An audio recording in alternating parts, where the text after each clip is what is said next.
두 번째는 이게 세종의 영릉입니다. 겨울이 난 이렇게 아름다운 건지 정말 몰랐어요. 근데 이제 이게 정말 겨울에 호젓한 곳에 아무도 없는 곳에 저렇게 눈이 왔을 때 그전에 제가 지난번 설명에도 그렇게 말씀드렸는데 경복궁이랄지 그 다음에 창덕궁은 언제 가서 보는 게 가장 아름다울까 이렇게 물었을 때 비가 오는 날, 비 오는 날 가야 된대요. 그러니까 그 비가 그 방석에 떨어져가지고 그렇게 물방울이 튀고 이래가지고 그 소리가 그것과 어울려서 그렇게 아름다울 수가 없다는 거예요. 그러니까 실제로 우리가 아무도 가지 않는 저런 겨울이 저런 공간에서 이 인간들한테 주는 영감 그러는 것들은 대단한 거다. 이렇게도 이해해 볼 수 있어요. 근데 영릉은 좀 엉터리였지만 오늘은 그 주제 중에도 세종대왕의 영릉과 그 다음에 이제 효종대왕의 영릉이 어떻게 다른 건지 그걸 이제 탐구하면서 그게 세종이 좀 잘못되어 있다 하는 것도 이제 우리가 알아볼 수 있게끔 그렇게 강의를 진행할 생각입니다. 오늘은 강의를 저렇게 딱딱한 걸 갖고 하기 때문에 졸을 수도 있어요. 여기서 졸게 되면 눈을 감고 공자님을 만나시면 나와서 노래해야 됩니다. 아시겠죠?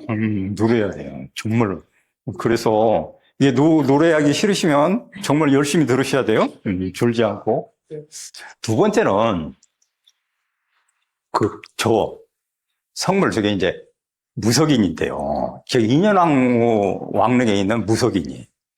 근데 저게 이제 저 떨어져 가는 석양과 그 다음에 저 얼굴 표정에서 이게 이제 이 각이 있잖아요. 이게 어깨를 움츠려가지고 이렇게 탁 내밀고 있는 저 자세는 긴장되고, 그러니까 뭘 호위해야 되고 긴장한 그런 모습인데 얼굴 표정에서는 정말로 무념무상해. 아무런 것 같은 생각이 없는 그런 표정을 저렇게 그려서 저렇게 조형해내고 조각했던 조선시대 때 그 장인들의 정신, 그러는 것들이 저 속에 들어있고, 정말 지금 봐도, 저걸 만든 사람은 그 생을 살아가며 그 많은 고민과 그러는 것들을 저기다 담아냈다고 얘기해도 과언이 아니에요.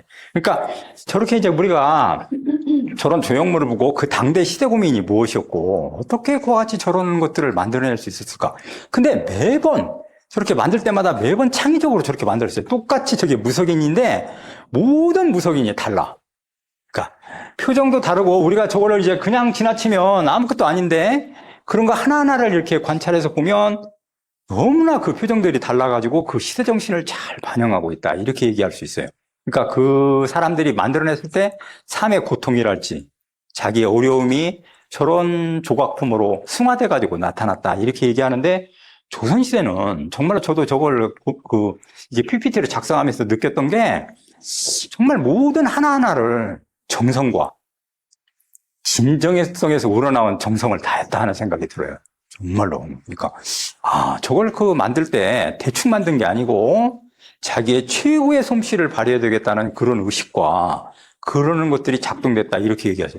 지금에 있어서 저는 이제 원장님하고, 그 다음에 숭례문하고, 그 다음에 이제 종묘에 가가지고, 그거를 이제 그 종묘의 사례를 들어보면, 종묘를 갖다가 정전이라고 그래요. 그러니까 거기 정전에 그걸 공사를 했는데 5년쯤 걸린 것 같아요. 5년.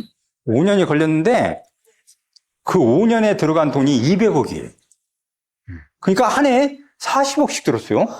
40억씩 들었는데, 제일 커다란 문제는 지난번에도 제가 가서 설명했듯이 단청의 문제인데 단청을 빨간색으로 그같이 했는데 그 단청이 순 엉터리여가지고 근데 거기를 단청을 벗겨보니까 5개의 빨간색이 나타났어요.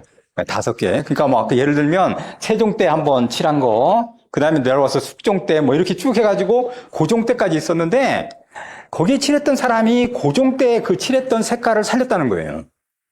고종 때. 근데 고종은 우리가 어떻게 볼 수 있는 거니? 고종 때는 근대화가 들어가지고 저런 전통을 같이 다 깨뜨리고 서양식을 받아들이겠다. 그런 방식으로 그렇게 이제 모든 걸 조성했어요. 그래서 고종 때는 우리 전통이 스스로 깨트려지는 그런 시대였고, 고종은 제가 제 왕들 중에 미워하는데, 아주 무능해가지고. 아니, 일본하고 내가 정말 한심한 게, 일본하고 그 고종의 집권기가 똑같거든요?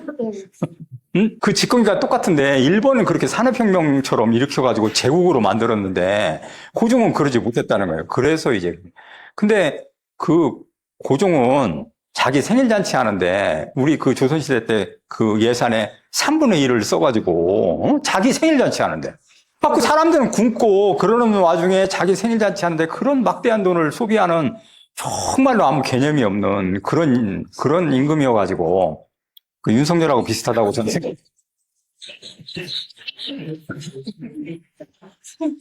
술만 먹으면 그냥 다고, 아무런 생각이 없는 거니까. 그래서 나 이재명이 하는 거는 보고서 우리가 이제 진짜 그 선생님부터 배우셔야 되는데, 만약에 제가 광주, 전라남도 광주에 가가지고 대통령이 다 모아놓고 이제 그 토론을 했잖아요. 그래서 그 도지사하고 광주시장한테 그러면 우리가 무엇을 해주면 좋겠습니까? 이렇게 물었을 때 정말 대답을 못했잖아요. 그러면 다시 와서 교육부 장관이 여기 왔는데 선생님한테 물어봤어. 그러면 이 학교가 뭐가 필요한 겁니까? 제가 어떻게 해주면 좋겠습니까? 이랬을 때 정말 선생님들은 그거에 대해서 대비하고 계실까? 이런 생각이 들었어요. 진짜로. 근데 그거는 자기 혼자서 생각해낼 수는 없는 것들이에요. 그렇죠? 그럴 때 제일 중요한 게 집단지성이라는 거예요. 그러니까 그 집단지성을 어떻게 하는 거 아니? 학생들한테 먼저 물어봐야 되는 거야. 우리가 뭐가 필요한지, 응? 그리고 어떻게 개선하면 좋았는지. 그러는 것이 토론이 이루어지고 그런 문제점들이 쌓여가지고 어떻게 하면 해결할 것인지 고민이 그 속에 들어가야만 된다는 거예요.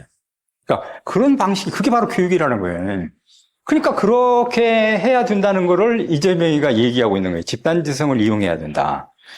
그래야만 그것이 뭐가 필요해가지고 어떻게 도와줄 건지. 그러니까 무조건 예산만 달라. 그 다음 여기다가 뭐 대기업을 유치해달라. 그런 허황된 얘기를 해서는 안 된다는 거예요. 그러니까 현명하고 뛰어난 지도자고 뛰어난 선생님들은 더 구체적인 방안과 그런 것들을 도출할 줄 알아야 된다. 그것이 이재명이 우리한테 얘기하는 것들이라고 해요. 그러니까 확실히 이제 좀 더 뛰어난 사람들은 그 세부적인 부분을 살펴가지고 그러는 것들을 집단 지성화해서 그런 의견을 모으고 그러는 것들을 축적시켜가지고 어떻게 문제를 해결해 갈 것인지 그렇게 이제 생각을 갖고 있다는 거예요. 그게 제일 중요한 거다. 학생들도 그렇게 가르쳐 놔야 된다, 이제는. 응?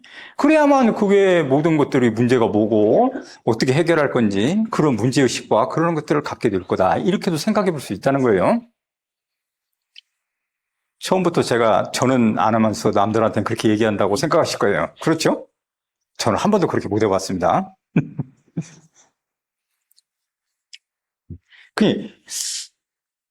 하나를 놓고 여러 생각을 하는 방식은 이런 방식들인데 나는 이 무석인이, 인현왕후 이 무석인이 갖고 있는 저게 정말 마음에 듭니다. 아주. 해도 저렇게 떨어질 때, 저렇게 무념무상의 그런 세계 속에 정말로 그렇게 있는 것은 어떤 것일까? 무슨 생각을 저렇게 하는 걸까? 하는 게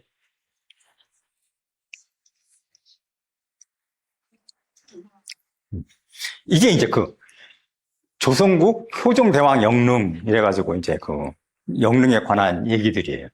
그래서 이제 이게 표석에 저렇게 써 있어요. 이제 뒤에 나와가지고 설명해 드릴 건데 그랬을 때 과연 이 영릉은 어떤 의미를 지니고 효종은 어떤 사람이고 되게 어떻게 살아간 사람이었을까? 그 시대 정신은 무엇이었고 그러는 것들이 이제 어떻게 영릉에 반영돼서 자기가 살았던 그런 것들을 그 영릉에 담아냈을까? 이제 이러는 부분들이 이제 핵심 사항이라고 얘기할 수 있어요. 정말 노래하기는 싫으신가 봐요. 눈을 막 정말로 부릅뜨듯이 뜨고서. 너무 재밌어서 앉았는데. 아니, 좀 저러셔야 저도 쉬면서 이렇게 강의할 건데. 춤추는 건 이제 생략하고 노래만 하겠습니다.